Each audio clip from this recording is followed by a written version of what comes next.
Mesdames et messieurs, bonjour. Aujourd'hui, je vais vous montrer entre 5 à 8 raisons de renverser votre mini-dumper, brouette à chenilles ou tout autre engin de transport miniature. Cela peut paraître en effet absurde pour le néophyte et il a raison de se concentrer sur la stabilité maximale de son engin. Or, il y a quand même un certain nombre de raisons qui peuvent nous pousser à coucher un engin. J'ai ici une petite liste de, comme je vous le disais, 5 à 8 raisons de le faire. Nous allons les parcourir ensemble et ainsi vous comprendrez l'utilité, l'intérêt de cette action qui peut paraître étrange de prime abord. Premièrement, et permettez-moi de vous apporter ces raisons sous forme de questions. Comment vérifier si le moteur a une sécurité pour le manque d'huile? Eh bien, c'est très simple. Emmenez le mini-dumper, en l'occurrence, jusqu'à son point de bascule. Accompagnez-le dans sa chute. Si votre moteur est équipé d'une sécurité manque d'huile, le moteur devrait se couper dans les plus brefs délais. Nous constatons que le son cesse très rapidement après le point de bascule critique. Ainsi, nous pouvons en déduire que cet engin était équipé d'une protection anti-manque d'huile. Nous arrivons au deuxième point des 5 à 8 raisons. Comment vider plus rapidement le chargement? Une fois de plus, il n'y a pas plus simple. Emmenez le mini-dumper sur son lieu de déchargement, cherchez le point de bascule. Lorsqu'il est atteint, laissez le véhicule se coucher tout seul en l'accompagnant légèrement, mais pas trop. Reculez, laissez le chargement se vider, puis il n'y a plus qu'à contrôler que la benne soit totalement vide. Si ce n'était pas le cas, accompagnez le reste du chargement avec un outil manuel tel qu'une pelle, une bêche, éventuellement une binette. Les plus audacieux utiliseront leurs mains équipées de gants car il peut y avoir des risques. Des études ont montré un significatif gain de temps sur les déchargements avec cette méthode et permettent ainsi une productivité accrue sur les chantiers.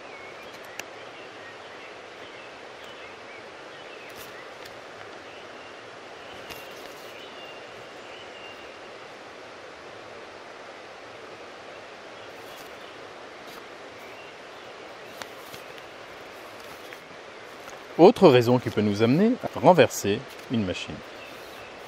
Et je vous la pose une fois de plus sous forme de question. Comment réagir lorsque la brouette s'en va? L'opérateur de la machine devra avoir les bons gestes et les bons réflexes lorsque cet événement arrivera et qu'il n'était pas voulu. En effet, s'agripper à la machine comme à sa vie peut emmener l'opérateur à la perdre. Ainsi, il faut savoir accompagner la machine dans sa déchéance, constater que l'on ne pourra pas faire le poids, à ce moment-là, contrebalancer avec une jambe vers l'arrière, relâcher la commande qui était maintenue jusque-là avec un espoir de contrer l'inévitable, puis reculer et observer. L'engin devrait continuer sa dévalade et l'opérateur sera en sécurité, en retrait et pourra ainsi aviser sur la marche à suivre. Passons à l'énième raison sur les 5 à 8 raisons.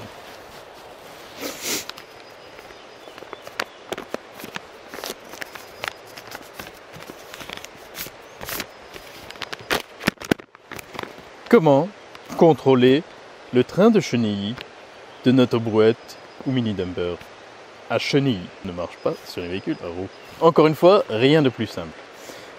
Accompagnez votre engin mini-chenillard sur une zone où vous pourrez le basculer aisément. Comme toujours, trouvez le point de bascule, faites basculer l'engin, accompagnez-le dans sa chute, puis attendez la stabilisation totale de l'engin.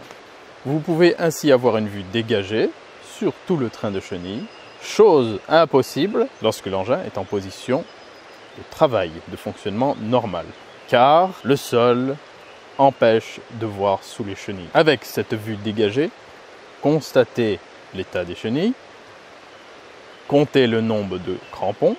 S'il venait à en manquer, faites-en reconfectionner par votre fabricant de crampons agréé. Retirez tout objet pointu tel que clous, vis, fourches et autres tesson de verre, appliquez la pâte de vulcanisation à froid, puis regonflez à la pression préconisée par le constructeur. Ainsi, vous avez pu effectuer une opération de contrôle visuel, une maintenance et assurer la sécurité lors de vos prochains déplacements. Adieu le déchenillage, adieu la perte de pression.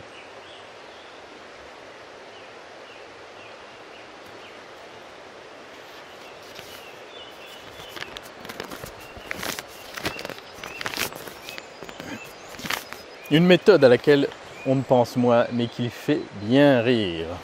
Il faut dire qu'à notre cabinet de conseil, nous nous bidonnons fréquemment lorsque les gens ne connaissent pas cette méthode. Elle est pourtant si simple. Comment tester la stabilité d'un terrain? Apportez le chenillard, brouette à chenille, mini dumper, sur le terrain à tester. Observez la zone sur laquelle vous allez apporter l'engin. Approchez-le. Commencez à faire pivoter l'engin en bordure de la zone suspectée d'être instable. Si la zone est vraiment instable, l'engin devrait basculer avec une facilité déconcertante. Accompagnez-le comme toujours dans sa chute mais sans le retenir. Faites 1 ou 2 pas en arrière, 3 si vous en ressentez le besoin. Ainsi, vous venez de déterminer la stabilité de votre terrain.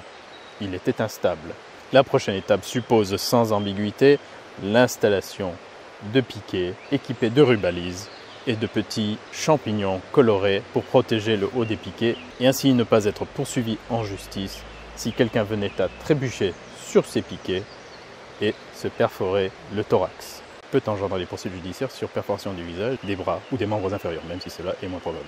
Et cela nous amène à la dernière raison des 5 à 8 raisons de le faire. Mais sachez qu'il y en a encore bien d'autres que nous ne pouvons pas toutes énumérer et certaines sont secrets de la profession.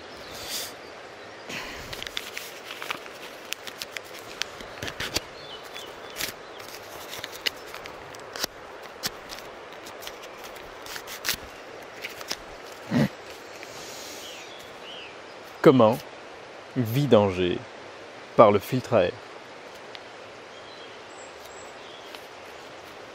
Vous n'y aviez pas pensé à celle-ci, avouez-le. En effet, le bouchon de vidange de votre moteur pourrait être grippé ou arrondi, c'est-à-dire abîmé par un précédent utilisateur. Il pourrait également être absent et ainsi vous ne pourrez pas faire la vidange. Si vous vous retrouvez dans un cas comme celui-ci, la solution du renversement de la machine pourra être la seule et vous permettra d'assurer l'entretien selon les préconisations constructeurs.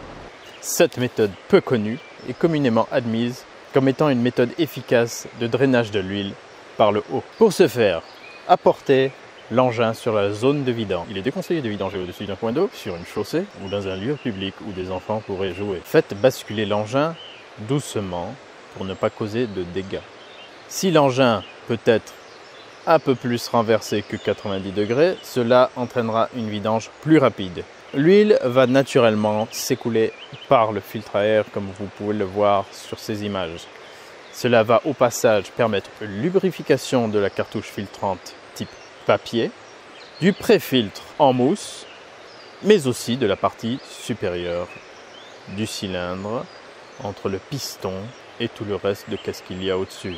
Mélangez avec un peu d'essence, cela fera un mélange des moins détonnants mais des plus nettoyants. Si l'opération est bien faite, de l'huile devrait également pénétrer dans l'échappement, ce qui lubrifiera les gaz d'échappement et facilitera leur évacuation, bien qu'engendrant une certaine fumée. Assurez-vous que la bonne quantité d'huile se soit généreusement écoulée dans la nature. Redressez l'engin, puis faites le niveau. Vous avez effectué votre première vidange par renversement. Cette technique n'est pas préconisée par British Stratton, par Jensen, par Eurocross France. Cette technique n'est cautionnée par personne et ne devrait être jamais appliquée.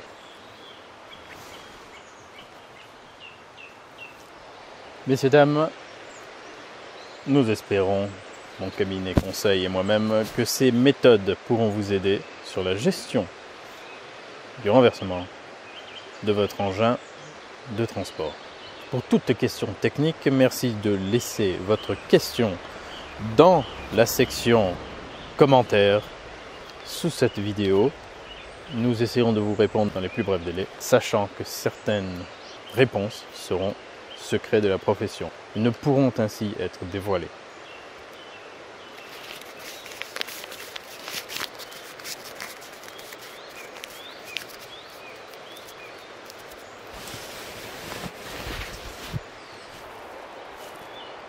Mesdames et messieurs, une fois de plus, n'oubliez pas que c'est en faisant qu'on fait. Prudence avant tout, technique ensuite et efficacité tertio. Ce trio de devises devrait vous emmener loin dans la vie.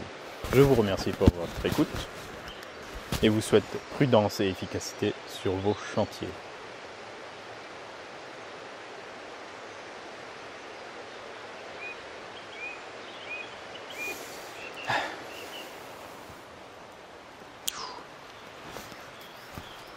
C'est que tout ça là, cette blouse.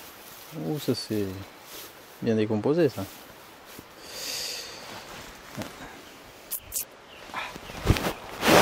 Pas l'habitude de mettre cette laisse. J'avais pas de pantalon convenable. Bon, si, mais ça faisait trop. Après, je me sens trop comme enfin, pas.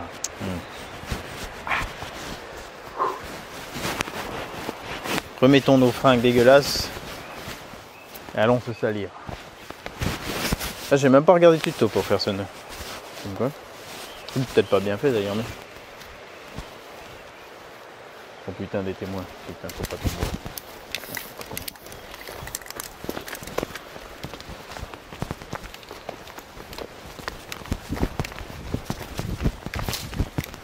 À bientôt.